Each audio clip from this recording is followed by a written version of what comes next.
Bismillahirrahmanirrahim. Assalamualaikum warahmatullahi wabarakatuh. Alhamdulillahirrahmanirrahim. Puji syukur kehadirat Allah Subhanahu wa Ta'ala. Sahabat Dokter Sapi, kembali bersilaturahmi di bulan Ramadan ini. Mudah-mudahan kita senantiasa diberikan kenikmatan, diberikan kesempatan untuk melaksanakan Ramadan ini hingga akhir Ramadan nanti, sahabat semuanya. Dan mudah-mudahan kita bisa berjumpa di Ramadan yang akan datang, sahabat. Dan Rasulullah SAW bersabda, "Man shoma Ramadana imanan wa ihtisaba, ghufira lahu ma taqaddama min dambihi." Barang siapa yang berpuasa Ramadan karena iman dan mengharapkan pahala dari Allah Subhanahu wa Ta'ala, maka akan diampuni dosa-dosa yang telah lampau. Nah,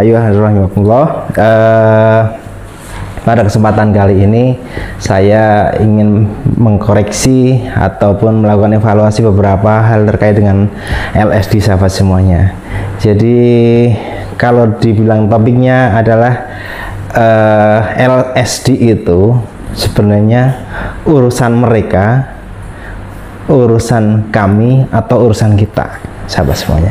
Terkait memang LSD ini sudah berjalan dari tempat ke tempat, dari desa ke desa, dari peternakan ke peternakan, dari kabupaten ke kabupaten berjalan. Ada yang sudah mengalami penurunan kasus, ada yang masih tinggi, ada yang sudah mengalami kesembuhan, tapi ada yang baru memang berjalan prosesnya.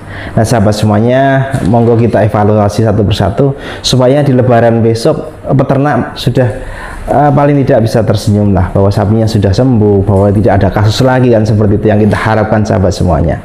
Nah, sahabat semuanya, pertama kita coba koreksi lagi apakah efektivitas tentang vaksinasi. Memang pemerintah di tahun yang kemarin menyediakan vaksin cukup banyak, walaupun tidak sebanyak vaksin pada PMK, karena LSD ini terutama pertama kali kasusnya ada di bagian tengah Sumatera, sehingga kemudian merambat tahun ini ke Jawa, sehingga mungkin belum dianggap sebagai penyakit yang mengkhawatirkan, padahal kejadiannya cukup banyak di Jawa, sudah hampir merata, seperti itu, sahabat semuanya.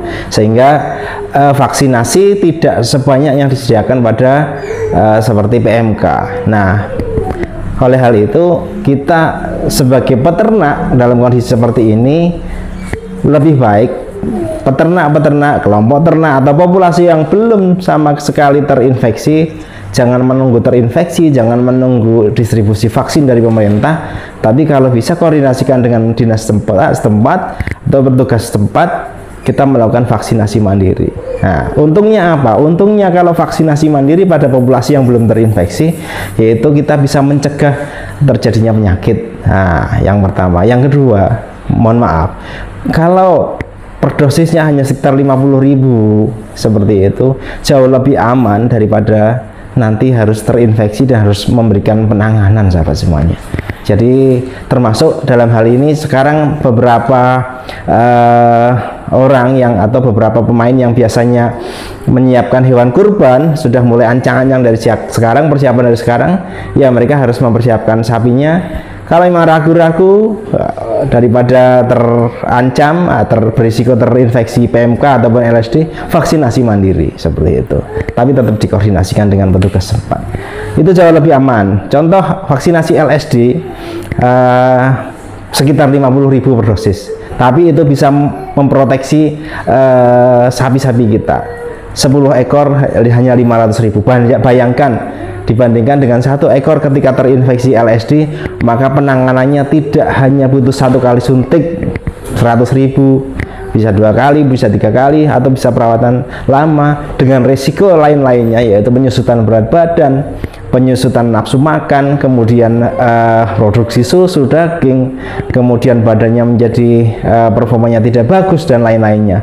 Belum ada risiko kematian, risiko penanganan, pengobatan, dan segala macamnya. Maka kalau menurut saya jauh lebih efektif jika populasi yang belum terinfeksi menggunakan vaksinasi secara mandiri, ataupun kalau ada memang distribusi dari pemerintah, gitu, sahabat semuanya. Nah, itu boleh monggo dikomunikasikan bagi petugas-petugas yang ada di daerah, mungkin bisa dikomunikasikan dengan pemerintah daerahnya, dengan kepala desanya, dengan ketua kelompok ternak, yang saya yakin dengan pendekatan-pendekatan yang baik mereka mau mempunyai kesadaran untuk vaksinasi secara mandiri, sahabat semuanya. Nah, kemudian yang kedua terkait dengan penanganan. Terkait dengan penanganan, saya sebutkan kemarin bahwa LSD ini bukan penyakit yang sekali suntik sembuh, tidak. Jadi LSD ini harus tetap dipantau. Beberapa atau banyak kasus yang terjadi menjadi fatal, yaitu ketika datang disuntik, kemudian hanya sekali suntik, habis itu ditinggalkan, tidak dievaluasi lagi, itu rata-rata tingkat kesembuhannya tidak baik, sahabat semuanya. Jadi bisa 2 kali, 3 kali, 4 kali dipantau terus. Peternak butuh dipantau, butuh ditemani seperti itu, sahabat semuanya. Nah, kita evaluasi lagi apakah pemberian obat-obatannya juga sudah benar untuk teman-teman dokter hewan ataupun tenaga kesehatan hewan. Mengingat memang ini sangat penting, kualitas obat yang kita berikan juga sangat penting, sahabat semuanya. Nah, tentu yang paling utama selain itu, kalau memang ada deteksi dini, ketika mulai ada infeksi awal segera ditangani oleh petugas kesehatan hewan, itu tidak terlambat, insya Allah tingkat kesembuhannya tinggi. Tetapi kalau sudah ke seluruh tubuh, sudah bentol-bentol ke seluruh tubuh, itu jauh susah penanganannya. Ada yang sampai ke seluruh tubuh, kemudian ada yang kejadiannya berdiri berhari-hari dengan demam, dengan segala macam, itu luar biasa. Bayangkan saja, memang bisul ada seluruh tubuh, kan seperti itu, sahabat semuanya. Nah, itu. Kemudian untuk petugas peternak, petugas kesehatan hewan atau petugas mantri, monggo ada pilihan-pilihan obat yang memang baik. Contoh ivermectin. Ivermectin saja itu macam-macam. Ada yang kualitasnya tinggi, kualitasnya sedang. Sebaiknya dikomunikasikan dengan peternak. Pak, Bu, punya jenengan sapinya sudah agak parah ini, maka ini butuh ivermectin yang kelasnya cukup tinggi. Lebih mahal biasanya identik dengan kualitas yang lebih baik, sahabat semuanya. Ini monggo dipakai. Termasuk antibiotik untuk infeksi sekundernya lebih tinggi, lebih kualitasnya lebih bagus, itu lebih bagus juga penggunaannya. Sekarang ada kecenderungan infeksi sekundernya, kalau kemarin-kemarin kita hanya melihat abses kemudian segala macam, sekarang lebih banyak yang kebengkakan di leher, di kaki, kemudian di gelambir seperti itu, atau sampai ke saluran pernafasan. Nah, monggo diedukasi, jangan sekali suntik kemudian tinggal pulang, harus ada edukasinya. Nah, untuk edukasi hariannya, ramuan herbal, ramuan yang lainnya seperti methylene blue itu sangat cocok. Methylene blue dilakukan setelah penanganan utama dengan ivermectin, dengan antibiotik, dilakukan setiap hari, ini cepat menetralisir atau mengclearing dari virus LSD sendiri. Nah, itu.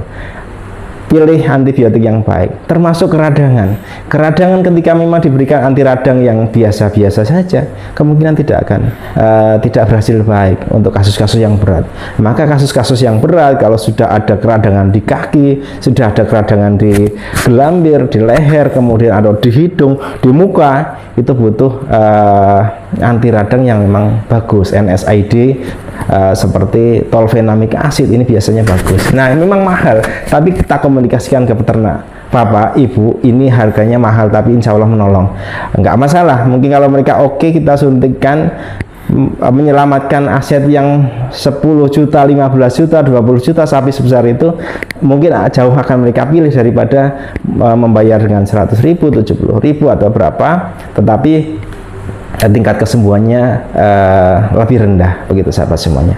Nah, jadi mohon ini menjadi kepedulian kita bersama.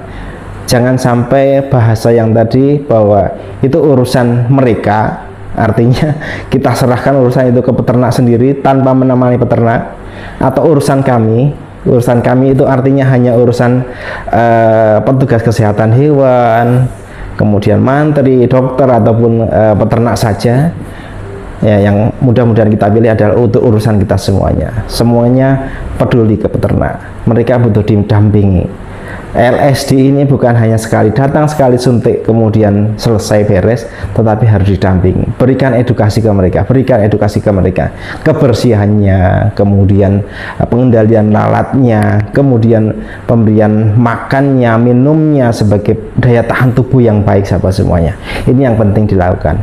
Nah, sahabat semuanya, sehingga kasus-kasus LSD ini bisa benar-benar dinetralisir, karena berjalannya sporadik dari satu kabupaten minggu ini berjalan ke sini ini masih dirasakan. Mungkin di bagian utara sekarang sudah mulai mereda, tetapi bagian selatan kadang mulai berjalan, mulai menimbulkan kepanikan dan segala macamnya. Edukasi yang penting sahabat semuanya. Untuk populasi yang memang belum terinfeksi, monggo peternak, petugas kesehatan ataupun kepala desa itu tolong diperhatikan masyarakatnya, peternaknya, karena itu di situ ada harapan mereka, di situ ada tabungan mereka. Nah, seperti itu, mereka menabung menjadi peternak, menjadi profesi peternak itu suatu hal yang memang harus dipertahankan. Tetapi apabila memang ternaknya sakit kemudian mati atau dipotong paksa, dijual murah, maka itu yang akan menyebabkan gairah untuk beternak menjadi sangat rendah. Nah, sahabat semuanya, mari kita bantu peternak supaya mereka di bulan Ramadan ini, ya walaupun masih mengalami kepedihan, insya Allah di Lebaran nanti mereka bisa mendapatkan hal yang gembira, penyakit ini segera hilang, kemudian sapi-sapi yang sakit menjadi sembuh. Karena kita akan menyongsong setelah Lebaran, akan ada Lebaran Haji, kita usahakan sapi-sapi yang dipersiapkan untuk Lebaran Haji juga sapi-sapi yang sehat, bukan sapi-sapi yang masih ada bekas-bekas bentol-bentol dari LSD, ataupun sapi-sapi yang memang masih banyak menimbulkan luka-luka, kemudian menimbulkan abses-abses karena hasil dari LSD. Nah, monggo kita siapkan, kita bantu mereka supaya sapi-sapinya mereka sehat, sapi-sapi peternak sehat untuk peternakan Indonesia. Maka tadi kalau populasi yang belum tervaksin, populasi yang belum terinfeksi, monggo vaksinasi, komunikasikan dengan dinas tempat, dengan petugas tempat. Kalau memang bisa mandiri jauh lebih bagus. Tadi 50.000 tapi bisa menjaga, memproteksi daripada tidak tervaksin, nanti terinfeksi, malah justru akan penanganannya jauh lebih banyak. Nah, seperti itu. Pakai obat-obatan yang memang memiliki kualitas yang baik. Komunikasikan dengan peternak. Kalau memang itu mahal, kita sampaikan. Tapi peternak dalam kondisi seperti ini mahal pun mungkin mereka mau bayar. Walaupun bayarnya akan ada tempo. Nanti ya Pak kalau sudah punya uang, nanti ya Bu kalau sudah punya uang. Nah, sahabat semuanya, mari kita manfaatkan momen Ramadan ini untuk punya kepedulian ke peternak, karena sedikit keikhlasan kita untuk membantu mereka dengan apapun, dengan saran, dengan masukan, ataupun dengan memberikan keringanan dalam pengobatan, itu mudah-mudahan menjadi amal ibadah kita di bulan Ramadan, dan mudah-mudahan doa-doa kita diijabah oleh Allah Subhanahu wa taala supaya peternakan di Indonesia tetap berjalan dengan baik, tetap menjadi tulang punggung bagi masyarakat peternak kita, dan mudah-mudahan kita semuanya menjadi bangsa yang diridhoi oleh Allah Subhanahu wa taala, diberkahi oleh Allah Subhanahu wa taala. Sahabat semuanya, mungkin itu saja yang dapat saya sampaikan. Billahi taufiq wal hidayah. Assalamualaikum warahmatullahi wabarakatuh.